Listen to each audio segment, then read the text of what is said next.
The moment the clock struck midnight on my 18th birthday, I didn't blow out candles. I signed a document that made my entire inheritance legally untouchable, and by sunrise my family realized their secret deal was dead. My name is Lena Hartwell, and last night at the party my parents insisted on throwing, my father pulled me into the hallway with a rehearsed smile. "Once the guests clear out, you'll put your signature on some papers for your Aunt Patricia," he murmured. "Strictly procedural." I returned the smile and nodded. Then I slipped into the bathroom, opened my phone, and moved every cent my grandmother left me into a protected account they couldn't reach. The following morning my mother, father, and older brother discovered the truth. The lake house, the investment accounts, the land, everything sat behind an unbreakable legal fortress. My father's face turned ashen. My aunt, who had already finalized a contract to flip a property she had zero claim to, was frantically dialing her attorney. Before I unpack how everything crumbled, pause and subscribe so you don't miss what happens after betrayal rewrites a family tree. Drop your city and current time below. I genuinely love spotting where everyone's tuning in from. Now let me pull us back 7 years to the summer I turned 11. My grandmother collected me in her faded station wagon and steered toward Silver Birch Lake. The cottage hid among towering hemlocks right at the water's edge. The deck sloped gently southward. The storm door never latched correctly. The entire interior carried the scent of cedar chips, yellowing paperbacks, and a faint sugary smell I still can't label. "All your end," Gran instructed while hefting a split rail. I hauled. We devoted that whole morning to replacing decaying fence sections. Gran refused to hurry me. She demonstrated how to press my fingernail into the grain to gauge its strength.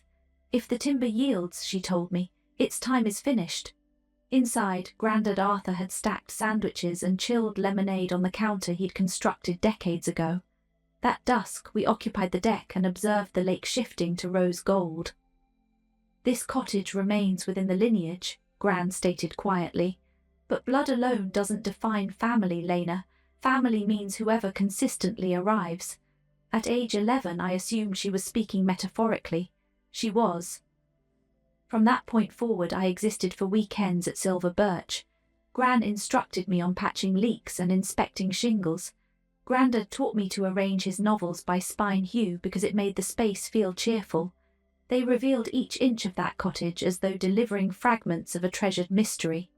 Back in our suburban house, dynamics operated differently. Our home in Ashford wasn't hostile, just hollow. My older brother Darren occupied the larger bedroom with designer fixtures and navy accent walls. My room retained carpet from 3 owners ago. Some houses shelter bodies, others shelter souls.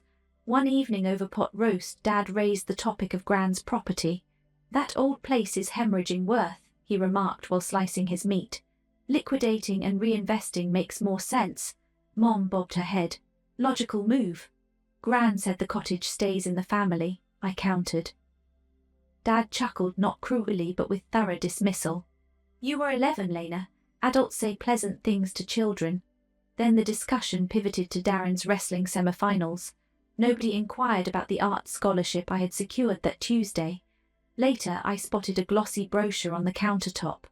Harbourview Development Group, Premier Waterfront Parcels, Premium Valuation. A phone number was scribbled on the corner. I examined it until my vision blurred. Someone already regarded my grandparents, sanctuary and visualized profit margins. 2 autumns later, Grandad Arthur passed. I stood at 13. During the reception, I glimpsed Dad and Aunt Patricia huddled beside the coffee service. Patricia balanced a manila envelope beneath her arm. "We need to accelerate before the estate process tangles," she hissed. They were strategizing about the cottage literally during Grandad's memorial. I swallowed every word. I was merely 13. I couldn't grasp that Grandad had already constructed defenses precisely for this moment. Another cycle turned. Gran's health declined through winter and collapsed by spring. The last afternoon I visited, her grip was fierce. "The cottage belongs to you, Lena," she breathed. "Refuse to let them seize it. Vow to me," I vowed. She pressed my knuckles once and shut her eyes. Following her funeral, Dad settled at the kitchen table, radiating relief. "Finally, we can properly resolve the property situation," he announced. That night I overheard him murmuring with Patricia in the garage. "Let's push this forward," Dad urged. I stood frozen in the corridor clutching a water glass and abruptly absorbed something gut-wrenching. Gran's death wrecked me. For them, it registered as a window of opportunity. I didn't weep that evening. I formulated a resolution instead. From ages 14 through 17, the cottage transformed into my silent act of defiance. Every Saturday I cycled to Silver Birch on the rusty bike I'd refurbished myself. I patched window screens, I brushed needles off the roof, I replaced worn sealant strips. Meanwhile, the vocabulary at home mutated. Nobody referenced Gran's cottage anymore. Now it became the joint asset. Patricia appeared more regularly, sometimes hauling folders, sometimes hauling property evaluators. One night I finally broke the unspoken rule. Gran intended for me to keep it. Mom slowly rested her fork. "Your grandmother grew sentimental in her final chapter," she countered. "This concerns practicality, transactions." That word, transactions, became their shield for everything. Grief observed by vultures becomes a battlefield, not a burial. By the time I turned 16, Dad had grown blunt. "Once you're legally adult, we'll resolve this collaboratively." But his pronunciation of collaboratively curdled my stomach. One overcast afternoon at the cottage, I discovered a sealed envelope wedged behind Grandad's collection of nautical maps. My name decorated its front. Inside rested a business card. "Elena Vance, Estate Attorney." Beneath her name were 4 compact words. "Preservation Trust. Irrevocable."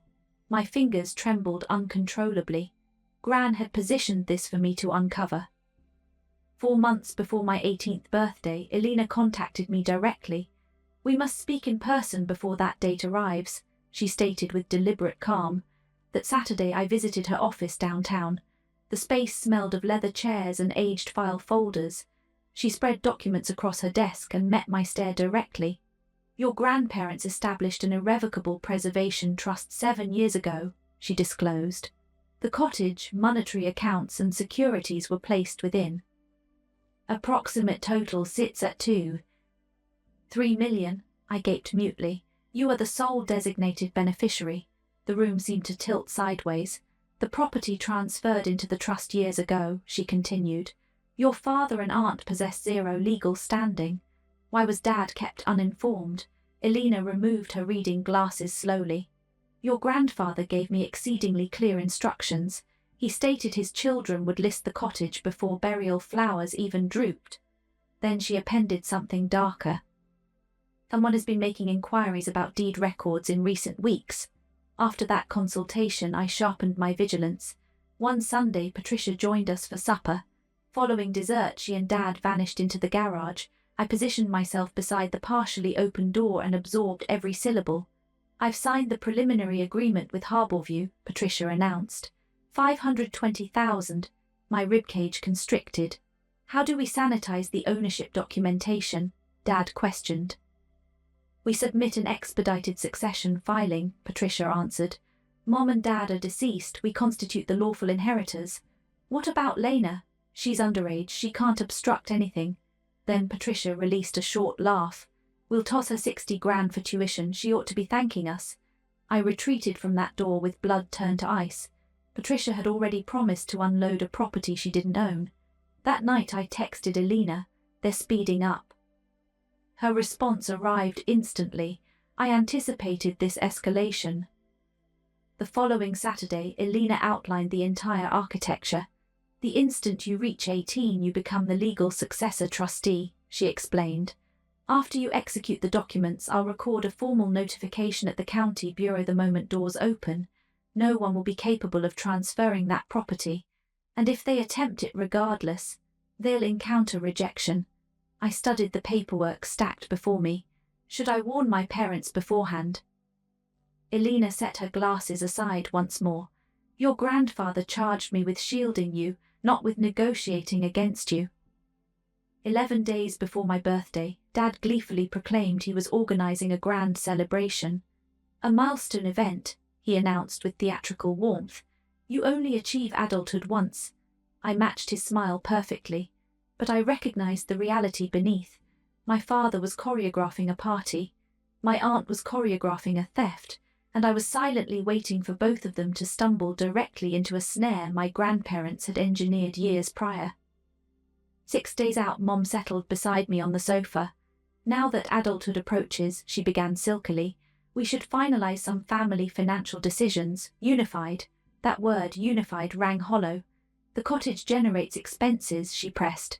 Insurance, structural maintenance, property levies. If we sell, we eliminate debts and support both you and Darren. Gran wanted me to preserve it. Mom's composure flickered for a single heartbeat. Emotional attachment doesn't settle financial obligations, Lena. Dad entered the room on cue. I've already engaged a buyer, he declared triumphantly. Which developer? Harborview something. I already possessed that information. I'll reflect on it, I responded. Dad beamed. That's my sensible daughter.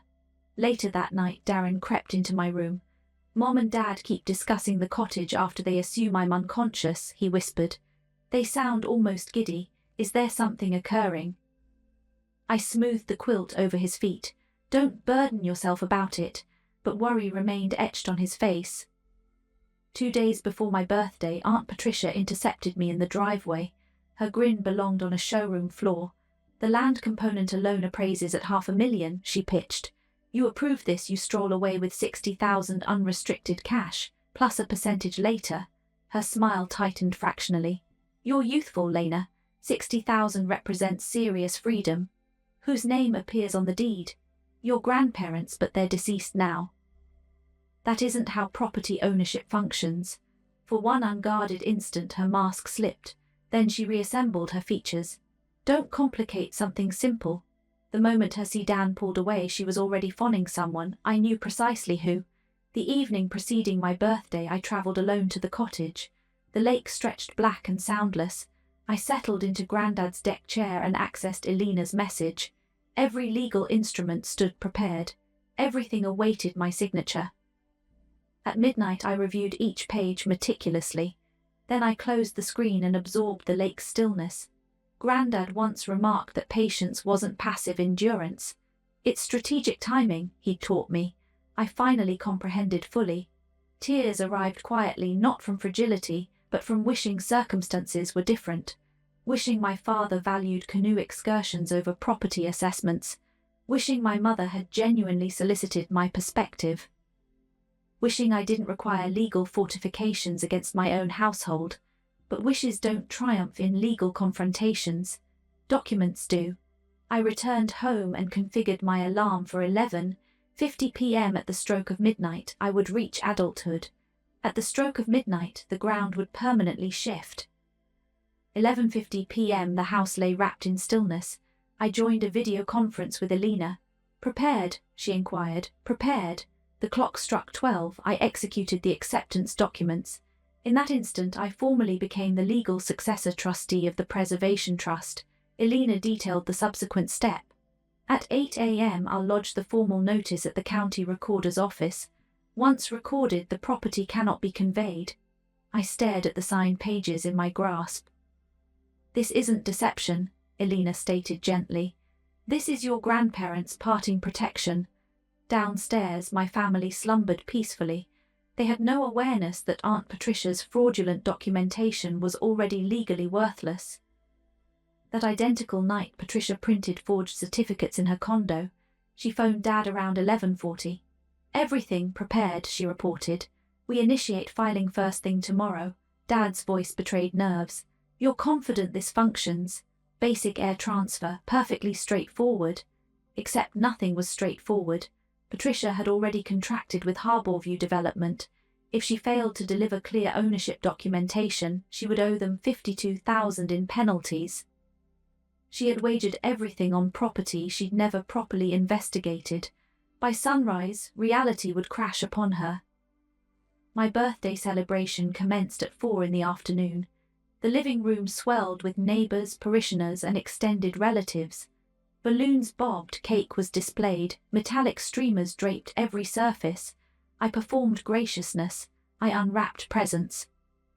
But tucked inside my jacket pocket rested the document that had already transformed everything. Dad positioned himself near the dessert table and elevated his champagne flute. Lena officially enters adulthood today, he proclaimed proudly, and our household has thrilling strategies for the future. His gaze locked onto me. Isn't that so, Lena? Every face pivoted in my direction. Thanks, Dad. I offered nothing further. Later, Mrs. Okonkwo, who occupied the neighboring property at the lake, discreetly drew me aside. I observed your aunt at the parcel last Thursday, she confided. She escorted 2 men in formal attire who conducted measurements. I overheard them discussing lot dimensions. She had already showcased the property to prospective purchasers before she possessed any ownership claim. After the cake had been distributed, Dad rose once more. Our family has navigated financial challenges, he declared, voice carrying, but my parents left us a meaningful asset, the silver birch cottage. The room's atmosphere condensed into silence, and as a unified family, he persisted, we've resolved to sell it, we have resolved. That single phrase struck like frigid water. Dad beamed toward me. Lena recognizes this arrangement benefits everyone. I deliberately placed my fork down. I never consented to selling the cottage. Dad's expression froze mid-smile. She's being humorous, he chuckled nervously. I'm not being humorous. Patricia shouldered forward. This moment isn't appropriate for theatrics. I regarded her calmly. You're correct, the appropriate moment is 8 a.m. tomorrow. Perplexed silence consumed the room. No one decoded my meaning, but Patricia's complexion shifted noticeably. Guests began departing shortly thereafter. Once the residence emptied, Mom rounded on me with fury. Do you possess any conception what pressure your father is enduring? She snapped. He could forfeit this house, and you're attempting to auction Gran's property. We constitute a family, she shouted. If you genuinely loved this family, you wouldn't require legal counsel. I froze solid. How do you know about legal counsel? Mom didn't answer. Instead, she confessed that Patricia had rifled through my backpack and located Elena's business card. The room whirled. They had violated my personal belongings. Before I could formulate a response, Mrs. Okonkwo stepped through the kitchen doorway. That young woman holds every entitlement to consult an attorney, she stated firmly. Mom glared with hostility. This is private family business. Mrs. Okonkwo didn't retreat an inch. Your mother would insist on Lena being safeguarded. After she exited, Dad sealed the kitchen door. The house abruptly felt miniature. Here, the arrangement moving forward, Dad articulated slowly. Tomorrow morning we execute the filing, the cottage transfers, you receive $60,000. From what total sum? No one answered. And if I refuse? Dad's expression hardened into something unrecognizable. Then you're independently responsible. No educational support, no residency under this roof. The words wounded more profoundly than I'd anticipated. You're threatening to expel me. I'm requesting you behave as part of this household. I rose from my chair. I am part of this household, I stated quietly. I'm the element that upholds promises. Then I climbed the stairs. That night I sat on my bed clutching the executed trust documents. My grandparents had foreseen exactly this sequence. They shielded me long before I comprehended I required shielding. At 8 a.m. the following morning, the County Recorder's Bureau opened its doors. Elena Vance was the first individual through them. She submitted the trust records and filed the protective notice against the cottage parcel. Completed. From that instant onward, anyone examining that title would encounter indisputable truth.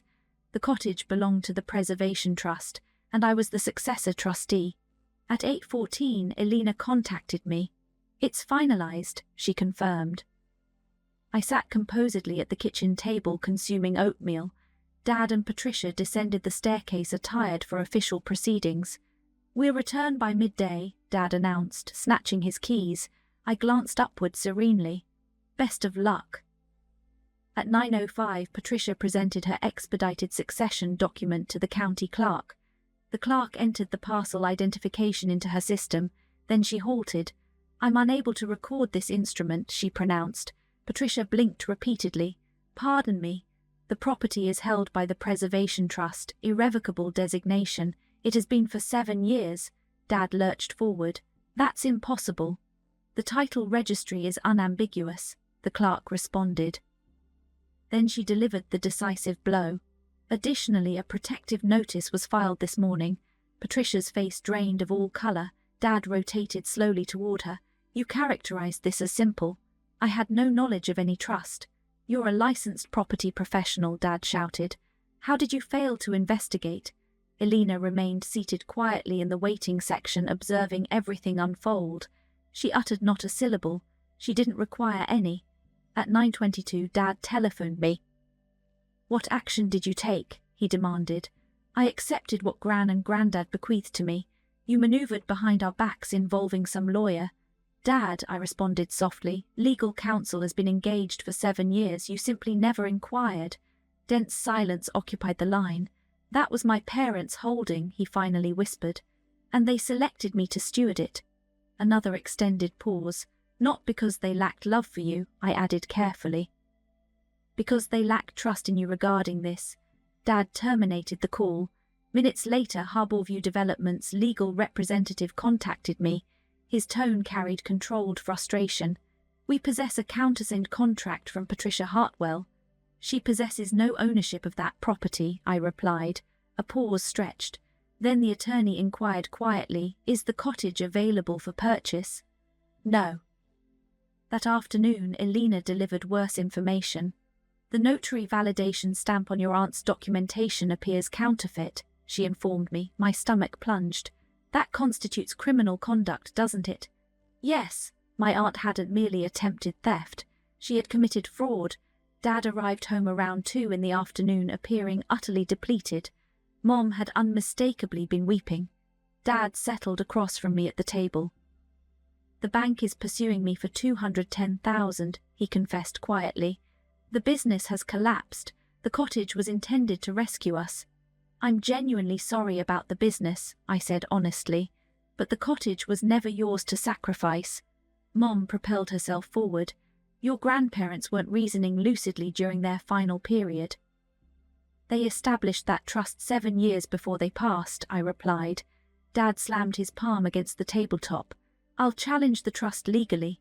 Then Elena's measured voice emanated from my phone speaker. I had already dialed her. Mr. Hartwell, she addressed him calmly, litigating this trust will consume more resources than the property's entire value. The instrument is legally impenetrable. Dad stared at me. For the first occasion in my existence, I witnessed something unfamiliar in his eyes. Not rage, surrender. 2 hours afterward, Patricia phoned the household. Harborview was pursuing her for contractual damages. Her voice quaked. They're leveling fraud accusations. Dad's response arrived ice cold. Did you perpetrate fraud? I believed we possessed ownership. You're a real estate professional, Patricia. You never verified. Silence extended. Then Patricia admitted something damning. I procured a notary stamp. Dad inhaled sharply. That constitutes forgery. Patricia's voice shrank to a whisper. I require legal defense. So do I, Dad replied before disconnecting. Across the subsequent weeks, everything disintegrated. Harborview pursued Patricia legally. The county initiated an investigation regarding the counterfeit notary certification. Patricia's professional license faced suspension. Local residents commenced discussions, not because I circulated gossip, but because court filings are publicly accessible. Soon everyone possessed the narrative. Arthur Hartwell's children attempted to liquidate his treasured cottage. His granddaughter obstructed them. Certain individuals labelled me courageous. Others labelled me heartless. I disputed neither characterization. One afternoon, Patricia telephoned me directly. Please, she implored, instruct your attorney to withdraw the protective notice. Perhaps I can still remedy this. The notice remains, I stated. Your parents would experience shame regarding your conduct. I glanced at Grandad's framed photograph on my desk. My grandparents constitute the reason this trust exists, I answered softly. They deliberately chose this path. She terminated the call. Dad ultimately abandoned resistance. He liquidated the construction supply enterprise at a substantial loss and negotiated a repayment schedule with creditors. Mom secured employment at a pharmaceutical dispensary. The house endured barely. For weeks, Dad and I exchanged minimal dialogue. The silence within those walls pressed down like additional gravity. One evening, Darren contacted me from a classmate's residence. "I don't fully comprehend everything," he said gently, "but I regret they inflicted pain upon you." My throat constricted. "Thank you, Darren. Healing doesn't require understanding, it requires showing up." In late April, I returned to the cottage. The hemlocks flanking the lake were erupting with new growth. I unlocked the entrance using the key Grandad had given me all those years prior. The interior smelled identically preserved. Cedar, aged literature, sun-heated timber. I walked deliberately through each space. The counter Grandad constructed. Gran's rain-bordered bookshelves. The deck where we observed daylight fadding. Then I located another envelope tucked inside the writing desk compartment. My name appeared on the exterior in Grandad's handwriting. Inside waited a letter. He expressed that he cherished his children, yet they never grasped the distinction between an object possessing price and something possessing worth. Then arrived the passage that shattered my composure. "I selected you because you inquired whether the roof required repair before you ever questioned what the property was valued at." At the bottom he inscribed, "Care for it. It cared for you first." I occupied the deck for a prolonged period after absorbing those words. A week later, Elena contacted me again. "The protective notice can now be withdrawn," she stated. "The title is permanently secured. As for Patricia, she settled with Harbourview by assuming personal debt. The transaction is extinguished." Then she appended, "One further matter. Your grandparents additionally established a separate educational account for you. 55,000. With accumulated interest, it now exceeds 63,000. I closed my eyes. 55,000. The precise figure Dad and Patricia attempted to employ purchasing my silence. My grandparents had already orchestrated everything. Quietly, methodically, with absolute love. That week I registered at Ashford Community College, environmental science concentration, forestry minor. The cottage sat merely 20 minutes from campus. For the first time I pennied the cottage's location beneath primary residence on official forms, and it finally resonated as authentic.